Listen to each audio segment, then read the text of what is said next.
అందరికీ నా వందనాలు. మరి నా పేరు బ్లెస్సీ.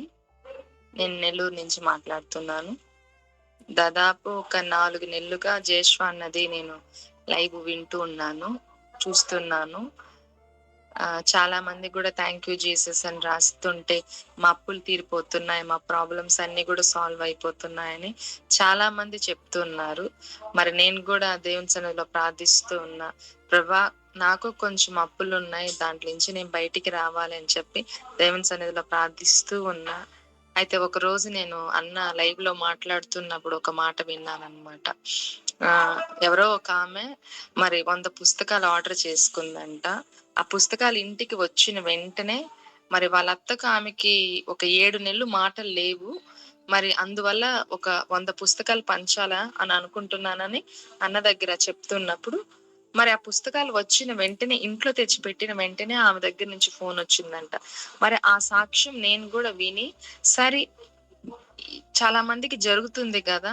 మరి మనకు జరుగుతుందేమో అని అనుకోని నేను కూడా జశ్వ అన్న దగ్గర ఫోన్ చేసి, "అన్న, నాకు ఒక 100 పుస్తకాలు పంపించండి" అని చెప్పి అది వచ్చినప్పుడు నేను కూడా ప్రార్థించా. ప్రభా, ఒక్క రూపాయి అప్పులేని జీవితం నువ్వు నాకిస్తావు అని చెప్పి నేను అది వచ్చిన తర్వాత 3 రోజుల్లో అందరికి పంచేసా.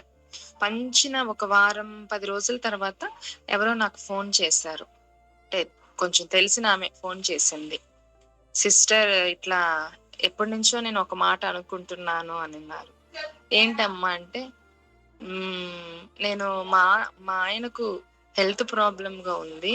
అది గనక బాగవుతే నేను దేవుని సన్నిధికి ఇస్తానని మొక్కుకున్నాను అని అన్నారు. సరే అమ్మా, దేవుని సన్నిధికి ఇవ్వండి, దాంట్లో తప్పేముందంటే, లేదు ఆ అమౌంట్ నేను మీకే ఇస్తాను అన్నారు. సర్లేమ్మా అని అన్నా. అది ఎంతంటే నేనసలు అనుకోలేదు ఆమె అంత ఇస్తారని. నిజంగా 3,00,000 ఇచ్చారు నాకు. దేవుడు మహాకృప. దాని ద్వారా నా అప్పులన్నీ గూడా తీరిపోయాయి. ఒక్క రూపాయి గూడా నేను నష్టపోలేదు. నిజంగా ఆ పుస్తకాలు పంచడం వల్లనే దేవుడు ఇలాంటి గొప్ప కార్యం చేశాడు.